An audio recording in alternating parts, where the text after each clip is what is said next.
Hello one piece lover, तो आप सबका स्वागत है आज के इस वीडियो पर। और इससे पहले का वीडियो और आज आपने नहीं देखा है तो डिस्क्रिप्शन में लिंक है, जाके देख लीजिए। तो आज के इस वीडियो पर हम देखने वाले वन पीस के एपिसोड 1107। तो एपिसोड की शुरुआत पर हमें देखने को मिलता है बोनी, और बोनी बहुत ज्यादा उदास है और बोलती है कि डैड। हमें देखने को मिलता है बोनी ने कुमा का मेमोरी को एक्सेस कर लिया यार। उधर वो देखती है कि कुमार रो रहा है जोरों से। बोनी बोलती है कि आपको क्या हुआ डैड, और जोरों जोरों से कुमार रोने लगता है। कुमार बहुत छोटा होता है, तो कुछ लोग आके कुमार को जोरों जोरों से मारते यार। बोलते है कि तुम जल्दी से इधर से जाओ, तुम आओगे तो वो लोग हमें भी मारेंगे, क्या नॉन स्टॉप मार रहे यार। उसी वक्त कुमार भी रोता है, बोलता है कि मैं उधर किसी भी हालत में नहीं जाऊंगा, मैं उधर जाना नहीं चाहता हूँ। कुछ लोग आके कुमार को पकड़ते हैं और बोलते हैं कि तुम अपना मुंह बंद करो और जल्दी से उधर की तरफ चले जाओ। कुमार रो रहा है, बोलता है कि मुझे जाने दो, लेकिन सारे लोग आगे कुमार के ऊपर अत्याचार कर रहे हैं। कुमार जोरों से बोलता है कि कोई तो आगे मेरी मदद करो प्लीज, लेकिन सारे लोग आके कुमार को मारते हैं और बोलते हैं कि तुम छोटे बच्चे ज्यादा मत उछलो। और कुमार बोलता है कि लोग मेरे साथ ऐसा क्यों कर रहे हो। और वो लोग बोलते हैं कि अगर तुम इधर से स्केप हो गए तो वो लोग आगे हमें खत्म करेंगे। होता है कहता है कि लेकिन मैं उधर जाना नहीं चाहता, प्लीज कोई तो आगे मेरी मदद करो, क्या कुमार रो रहा है, इससे मैं उस जगह में दोबारा नहीं जा सकता, कोई तो आगे मेरी मदद करो बोलता है। वो देखने के बाद बोनी शॉक हो जाती है और गुस्सा भी हो जाती है और बोलती है कि तुम रुक जाओ, तुम मेरे डैड के साथ क्या कर रही हो, क्या कुमार गुस्सा हो जाती है। कुमार दौड़ता है और बोलता है कि मैं वापस उधर जाना नहीं चाहता। और बोनी भी दौड़ती है और बोलती है कि तुम लोग रुक जाओ, वो मेरे फादर उधर जाना नहीं चाहते थे, तुम लोग क्यों अत्याचार कर रहे हो, क्या तेजी से दौड़ते हुए जा रही है। लेकिन बोनी उसके नजदीक नहीं आ पाती है। वो लोग आगे को मारते हैं और बोलते कि तुम ब्रेड ज्यादा चालाकी मत दिखाओ। और वो कुमार बोलता है कि मैं उधर फिर से जा नहीं सकता हूँ। बोनी बोलती है कि तुम लोग परेशान मत करो, तुम पीछे की तरफ जाओ। और कुमार भी दौड़ता है। वो लोग बोलते हैं कि तुम ब्रेड ज्यादा स्लो मत। और कुमार होता है और बोलता है क्यों ना तुम लोग आके मुझे नहीं मारोगी, अगर मैं उधर जाऊंगा तो मैं फिर से मरूंगा उधर, मारने से अच्छा मैं इधर मरूंगा। वो देखे बोनी जोरों से रोती है और बोलती है कि रुक जाओ, मेरे फादर को टॉर्चर मत करो। कुमार का टॉर्चर को देखे बोनी रोने लगती है और वो देख नहीं पाती है। वो लोग आके नॉन स्टॉप कुमार को मार रहे हैं। बोनी बोलती है कि मैंने बोला है कि तुम लोग रुक जाओ, प्लीज ऐसा मत करो, क्या बोनी जोरों से रोती है। लेकिन वो लोग बिना रुके हुए कुमार की तरफ हमला कर रहे हैं। कुमार भी बोलता है कि मुझे माफ कर दो, लेकिन वो लोग और कोई नहीं होते, सेलेस्टियल ड्रैगन के आदमी होते हैं। वो बोनी देख रही है। कुमार बोलता है कि मुझे बहुत ज्यादा दर्द हो रहा है, मुझे प्लीज माफ कर दो, मुझे अभी के अभी खत्म कर दो, मैं उधर जाना नहीं चाहता हूँ। और बोनी वो सब कुछ उधर खड़े होके देख रही है। बोनी रोने लगती है, बोलती है कि प्लीज रुक जाओ। और कुमार नॉन स्टॉप सबको मदद मांगता है, बोलता है कि कोई तो आगे मेरी मदद करो, प्लीज रुक जाइए आप लोग, क्या कुमार बहुत ज्यादा रिक्वेस्ट है। वो लोग बिना रुके हुए मार रहे हैं। इतना सब कुछ देखने के बाद बोनी अपने आप को संभल नहीं पाती है, उस मेमोरी के से बाहर की तरफ आ जाती है। बोनी बहुत डरी हुई है। सीन शिफ्ट होता है रेड लाइन की तरफ और नी भी नॉन स्टॉप गोली चला रहे हैं, बोलते कि इसे नीचे की तरफ गिराना होगा। देखने को मिलता है कुमार क्लाइंबिंग करते हुए रेड पॉट की तरफ जाने की कोशिश कर रहा है। वो लोग बिना रुके हुए गोली चला रहे हैं, बोलते कि बर्तुल्यू में कुमार में सीधा रेड लाइन के ऊपर जा रहा है। वो मुझे ऐसे लगता है कि वो मरीजा की तरफ भी जा रहा है, मैं किसी भी हालत में इसे मरीजा की तरफ जाने नहीं देना होगा, क्या नॉन स्टॉप गोली चला रहे हैं। ऐसा हो गया तो नेवी के रेपुटेशन में धब्बा लगेगा। सीन शिफ्ट होता है दोबारा से ए गेट की तरफ और बोनी रो रही है। बोनी बहुत ज्यादा घबराई हुई है और बोनी सोचने लगती है अपने फादर को और बोलती है कि मेरे फादर के पास तो बहुत ज्यादा लाख है, मुझे ऐसा नहीं लगता है कि मैं देख पाऊंगी पूरी उनके पास। ऐसा उनका बचपन को देख के ऐसा लगता है कि मेरे फादर के ऊपर बहुत ज्यादा अत्याचार हुआ है, मैं देख नहीं पाऊंगी बोलती है। बोनी अपने आप को किसी तरीके से संभालती है और बोलती है कि आज नहीं देखूंगी तो मैं कभी भी अपने फादर की रियलिटी के बारे में पता नहीं रहेगा, क्या कि बोनी अपने आप को हिम्मत जुटा के देखने लगती है। सीन शिफ्ट होता है दोबारा से कुमार की तरफ और कुमार क्लाइम करते हुए जा रहा है, लेकिन ने भी नॉन स्टॉप गोली चला रहे हैं। सीन पर हमें देखने को मिलता है पाइथागोरस, और पाइथागोरस बोलता है कि स्टेला तुम इधर हो, क्या ढूंढ रहा है। गोरस आसपास के डैमेज को देख के शॉक हो जाता है, बोलता है कि मुझे विश्वास नहीं हो रहा है कि सेराफिम ने इतना खतरनाक अटैक किया है। अरे सेराफिम इधर ही पैदा हुआ है, लेकिन वो लोग बिना रुके हुए अपने होम टाउन को खत्म कर रहे बुरी तरीके से। सोच रहा हूँ कि अभी के टाइम में ये क्या कर रही होगी। स्टेला जल्दी से तरफ आ जाओ, क्या कि पाइथागोरस ढूंढता है। पाइथागोरस चारों तरफ देखता है, स्टेला स्टेला क्या कि तुम अंदर हो, क्या कि एक टनल के अंदर चला जाता है। बोलता है कि मुझे ऐसा लगता है मेरे इमेजिन हो, से पीछे से चलने की आवाज आता है। पाइथागोरस पीछे की तरफ देखता है, उधर बहुत बड़ा धमाका होता है और पाइथागोरस भी उस अटैक में आ जाता है। उधर बहुत बड़ा डिस्ट्रक्शन होता है। वो देखने के बाद साका भी शॉक हो जाता है, बोलता है कि अभी अभी उधर क्या हुआ, जल्दी से मुझे पंग और सीन शिफ्ट होता है लूफी की तरफ। और लूफी बोलता है कि नामी तुम क्या बोल रहे हो, मुझे कुछ भी सुनाई नहीं दे रहा है, क्या बोल रहे हो फिर से मुझे सुना। और उसी वक्त नामी भी शॉक हो जाती है, बोलती है क्या तुम्हारा आवाज नहीं आ रहा है। उसी वक्त ब्रुक भी बोलता है कि लूफी जल्दी से हमें रिप्लाई करो, क्या के गाने लगता है। बोलती है कि मुझे ऐसा लग रहा है कि उसका ट्रांसपोर्टर सेल काम करना बंद कर दिया। उसी वक्त हमें देखने को मिलता है साका ऑर्डर देता है कि बिल्डिंग सी को स्कैन करने के लिए। साका का ऑर्डर सुनने के बाद उधर लोग चला जाता है। साका बोलता है कि उधर एक्सीडेंटली बहुत बड़ा डिस्ट्रक्शन हुआ है, मुझे ऐसे लगता है। उसी वक्त हमें देखने को मिलता है धुआं के अंदर एक इंसान आता है, उस ट्रांसपोर्टर सेल को डिस्ट्रॉय कर देता है। साका तरफ दोबारा से सीन शिफ्ट होता है, जिस ट्रांसपोर्टर सेल में साका देख रहा था वो भी बंद कर देता है। साका बोलता है कि उधर कौन है जिसने उस ट्रांसपोर्टर सेल को डिस्ट्रॉय किया। शिफ्ट होता है लूफी की तरफ, लूफी बोलता है कि ये नामी तुम मेरे बात को सुन पा रही हो? सांजी वो सब कह के बोलता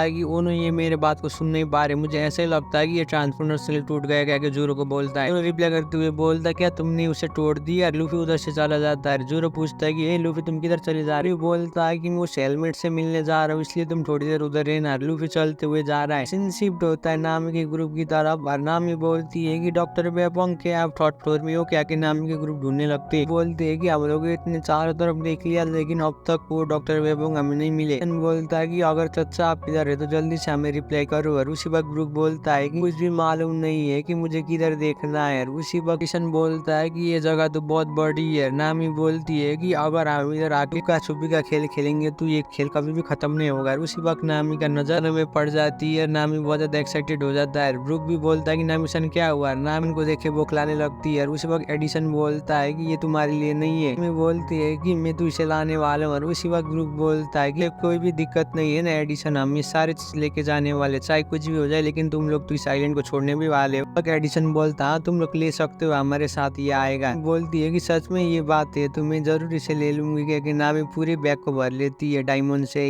बोलता है कि हम लोग इधर स्टेला को ढूंढने के लिए आए, ट्रेजर के लिए नहीं, इसलिए हमें जाना होगा। बोलता है कि तुम ठीक से देख नहीं पाओगी अगर तुम्हारे पास ये बैग होगा तो। नामी बोलती है हाँ तुम सही बोल रही हो, लेकिन इसे पकड़ सकती हो ना क्या? कि नामी पूछती है। वो रिप्लाई करते हुए बोलता है कि तुम रुक जाओ, नहीं कर सकता हूँ। नामी बोलती है कि अब मेरे पास कोई भी ऑप्शन नहीं है, लेकिन मैं स्ट्रेजर को मैंने इधर छोड़ी हूँ, इसलिए तुम वापस हमें इधर लेके आना, स्ट्रेजर को मैं ले जाऊंगी। बोलती है कि मैं तुमसे वादा करती हूँ मेरे ट्रेजर में तुम्हें लेने जरूर आऊंगी। किशन बोलता है कि क्या तुम्हें मालूम है वो इंसानों ने बनाया हुआ डायमंड है जो इंडस्ट्री के काम के लिए। देख के नामी बहुत ज्यादा एक्साइटेड हो जाती है। बोलती है क्या तुम लोग डायमंड भी बना सकती हो? मेरा बहुत बड़ा ड्रीम है। क्या कि नामी बहुत ज्यादा एक्साइटेड हो जाती है। किशन बोलता है कि तुम इतना ज्यादा एक्साइटेड मत हो, तुम्हारे फ्यूचर का इधर कंप्लीट होगा। एडिशन बोलता है कि ये लोग तो बहुत ज्यादा क्रेजी है, स्टेला किधर चली गई क्योंकि ढूंढने लगता है। हमें देखने को मिलता है अगले सीन में चॉपर का ग्रुप और एक्साइटेड हो रहा है। बोलता है कि ये जगह तो बहुत ज्यादा अमेजिंग है। रॉबिन भी बोलती है सच में जगह में तो साइंस के टॉप फैसिलिटी मिलता है, ये जगह तो जन्नत है जन्नत। चॉपर बोलता है कि ये एटलस जब तुम्हारे ऊपर उस लुच्ची ने अटैक किया था ना, मैं बहुत ज्यादा घायल थी, लेकिन तुम इतने जल्दी बहुत बड़ा है, मुझे नहीं लगता है कि